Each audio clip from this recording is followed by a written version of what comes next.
झरी जामनी तहसील में सीसीआई के कपास खरीदी केंद्रों में अनियमित कारोबार के कारण किसानों को भारी परेशानियों का सामना करना पड़ रहा है।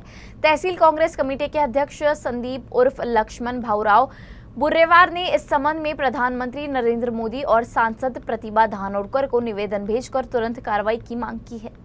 तहसील में सुरदापुर और मुकुटबन में 2 सीसीआई कपास खरीद केंद्र कार्यरत है। पिछले कुछ दिनों से इन केंद्रों पर कपास खरीद अक्सर बंद रखी जाती है और स्टॉल बुकिंग बार बार शुरू और बंद की जाती है। इसके कारण किसानों का कपास बिक्री के लिए लंबित रह जाता है। कृषि उपज बाजार समिति के अनुसार 20 फरवरी से 8 मार्च के बीच कई दिनों तक खरीद बंद रही।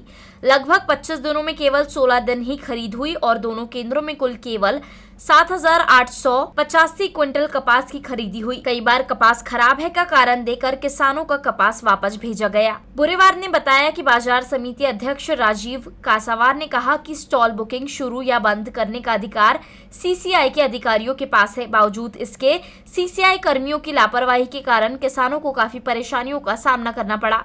निवेदन में मांग की गई कि केंद्र सरकार द्वारा कपास खरीदी की अवधि 15 मार्च तक बढ़ा दी गई है, लेकिन खरीद अंतिम तिथि तक जारी रहे और हर दिन कम से कम 2000 क्विंटल कपास की खरीदी का लक्ष्य तय किया जाए। 2 दिनों में समस्या का समाधान नहीं होने पर किसानों की ओर से रास्ता रोको आंदोलन या भूख हड़ताल की जाएगी। कुछ इस प्रकार की चेतावनी भी दी गई है। दिल्ली में अधिवेशन के दौरान भी सांसद प्रतिभा धानोरकर ने सीसीआई केंद्र प्रमुखों से दूरभाष पर संपर्क कर स्टॉल बुकिंग शुरू कराने के निर्देश दिए। उनके हस्तक्षेप से झरी जामनी तहसील के किसानों के लिए स्टॉल बुकिंग का रास्ता खुल गया है और उन्हें बड़ी राहत मिली। तहसील कांग्रेस कमेटी अध्यक्ष संदीप बुरेवार ने उनका मनपूर्ण धन्यवाद दिया।